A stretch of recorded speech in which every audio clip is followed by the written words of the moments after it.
Thank you so much for sharing your morning, just about afternoon, your midday with me. I am JB Bryan, President and Chief Investment Officer of JB Bryan Financial Group, a registered investment advisory firm and the home of Afro Economics.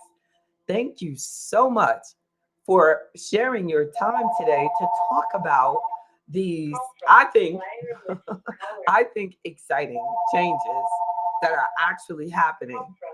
Check this out, the Secure Act. And we talked about that on our Afro Economics Lives over the last couple of years.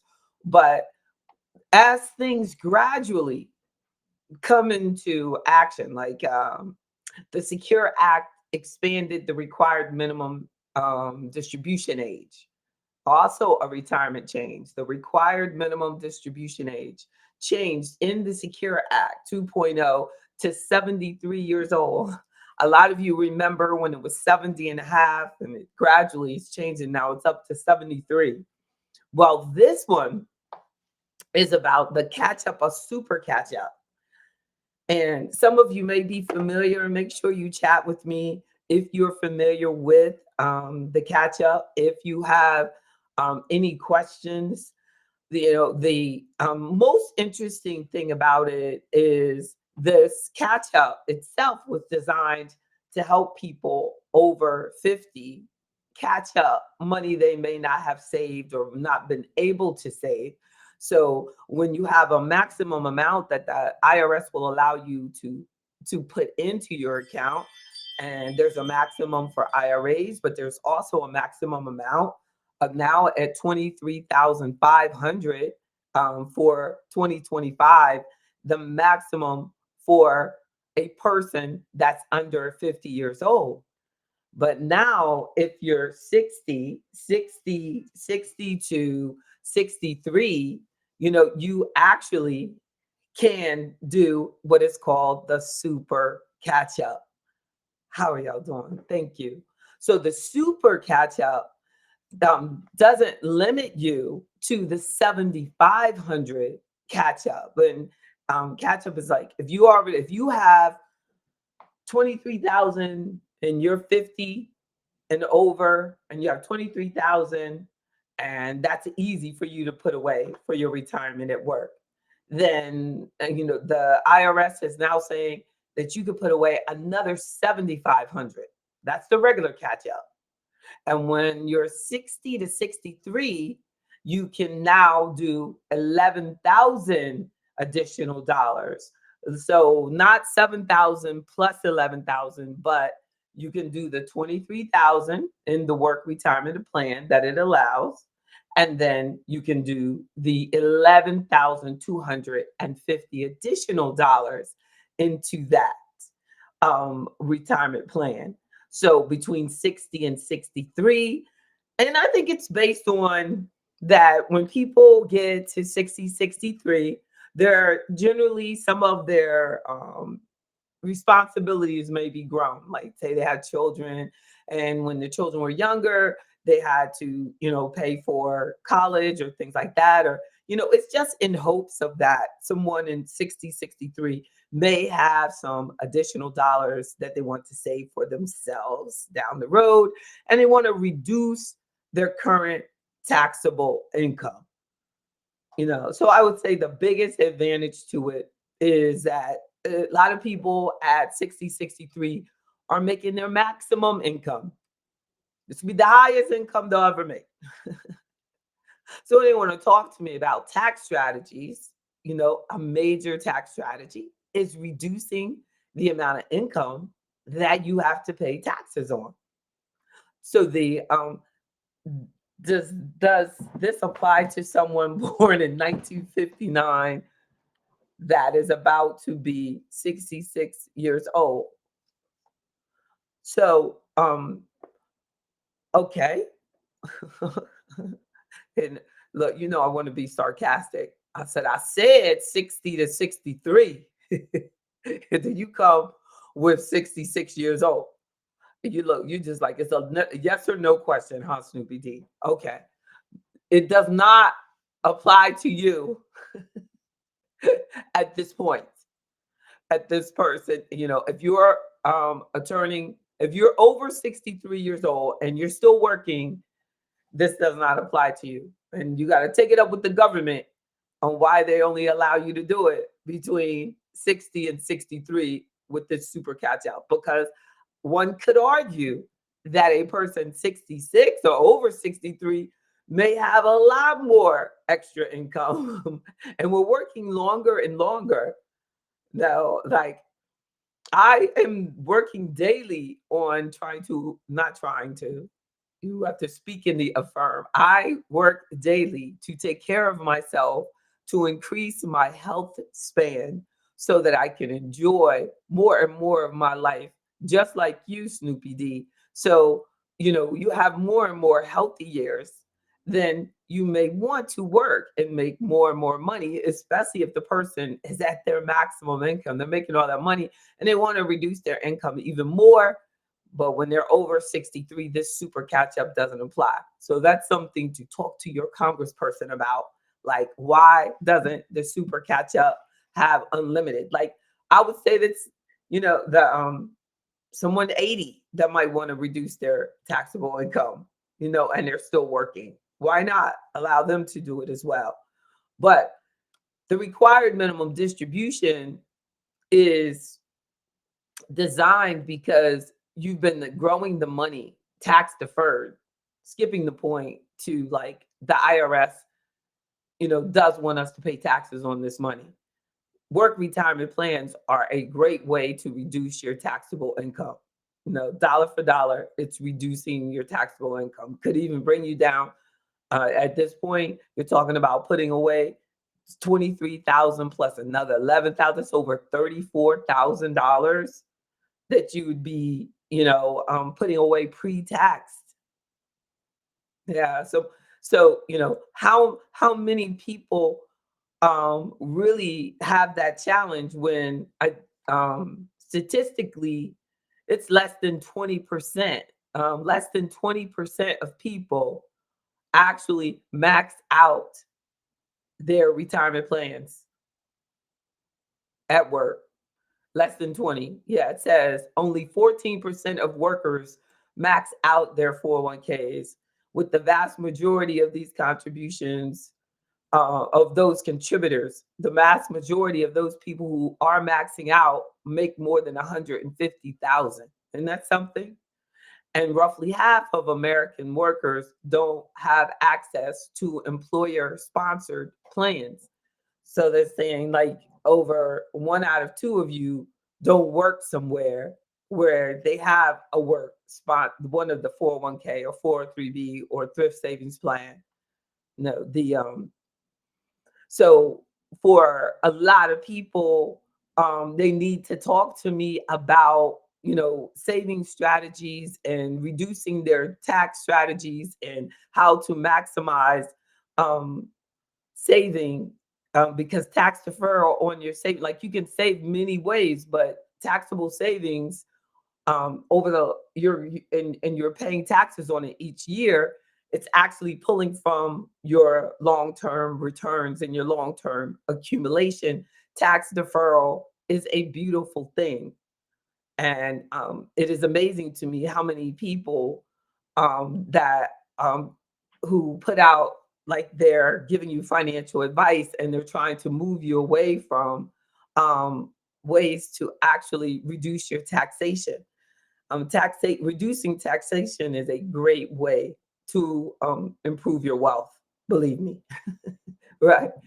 No, it's really, I'm laughing, but it's very serious that we don't take advantage of tax strategies and the work retirement plans as much as we said, as the research is saying, that less than 20% are actually even maximizing their participation.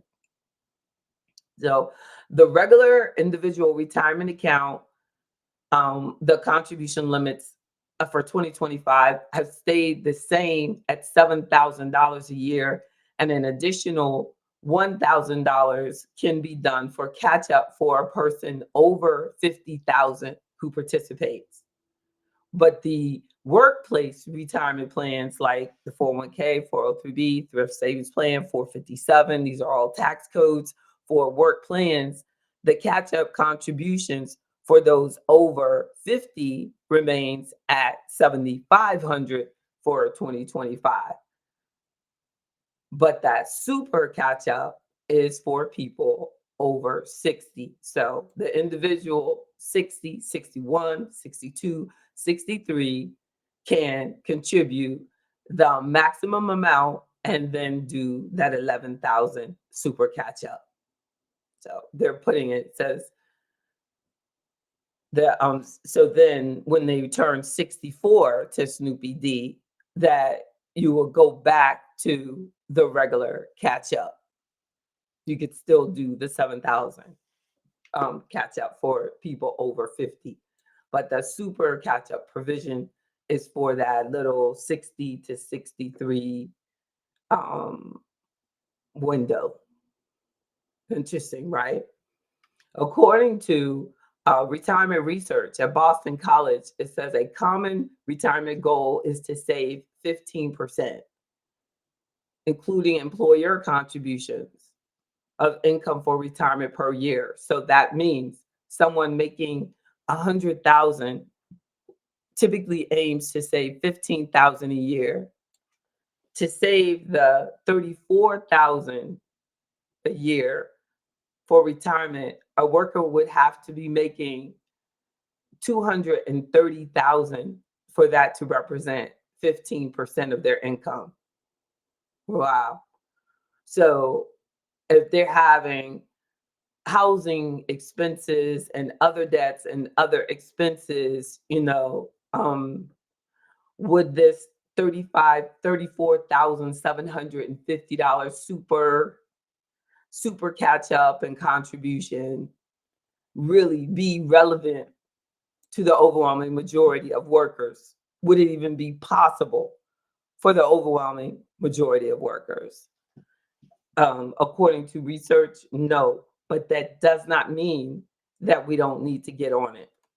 And most importantly, it doesn't mean that I don't need to tell you about it. Like, silly of me to listen to that, research and then say, yeah, no, I'd be able to do it. Even if one of you are able to do it. And, because of most of my members, I encourage them to save 20%. Queen Howard, yes. I encourage us to save more, not just, based on some rule of thumb, but to save as much as you can pre-taxed so it grows tax deferred. Yes, down the road when you're older, you would have to draw it out. Yes, it would be a taxable event, but your entire income situation will be different down the road. So I think that a lot of us like aren't talking to licensed professionals like me and getting the help with this retirement, with these retirement accounts as you should, that you would find that at some point in your life that the Afro Economics membership could have really helped you tremendously.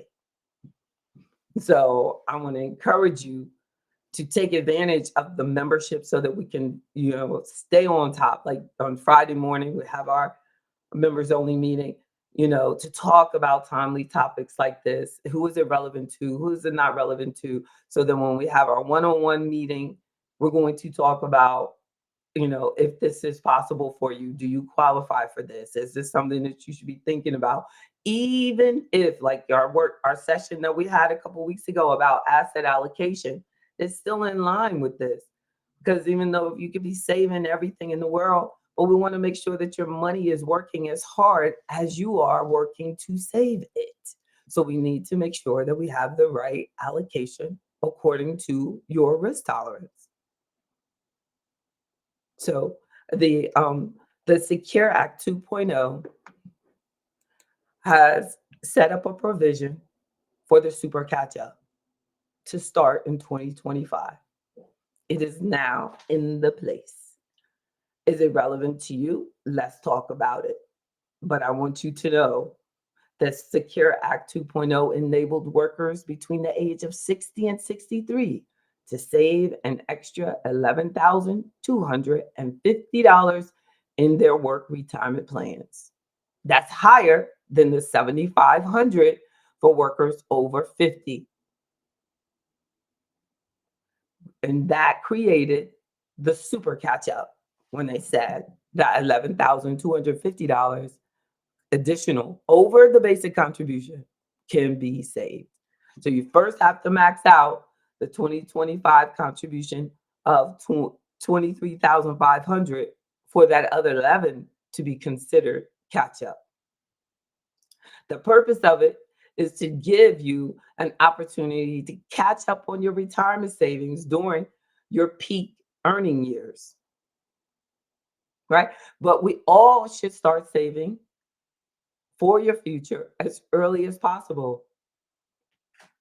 In the book, I put, and this is a workbook, but in my book, I put financial independence as a key principle because when we think about retirement, we think too much about, that's when you're older, that's when you get old and stuff like that. So when you think about financial independence, it allows you to, say, I can be financially independent no matter how, what age I am. I can be financially independent.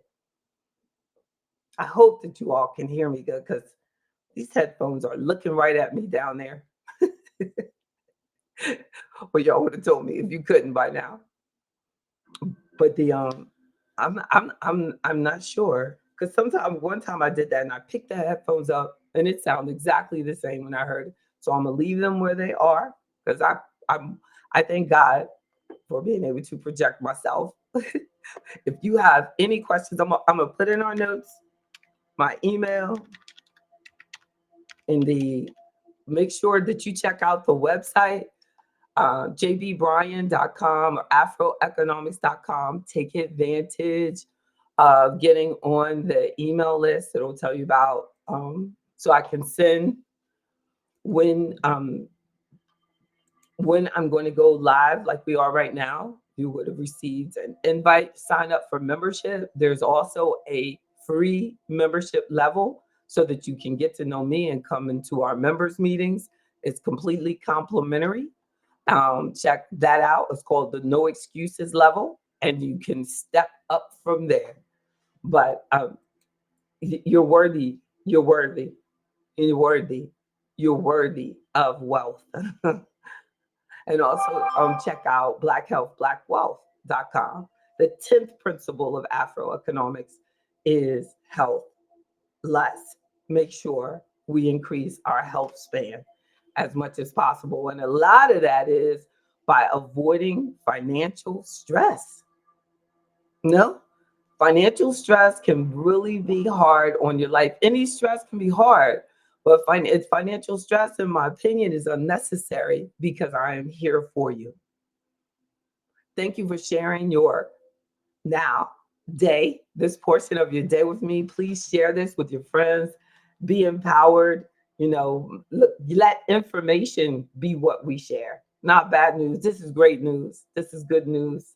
I'm JB Bryan, President and Chief Investment Officer of JB Bryan Financial Group, a registered investment advisory firm established in 1995, y'all, celebrating 30 plus years of service. Have a great day. Wonderful week. Talk to you all soon.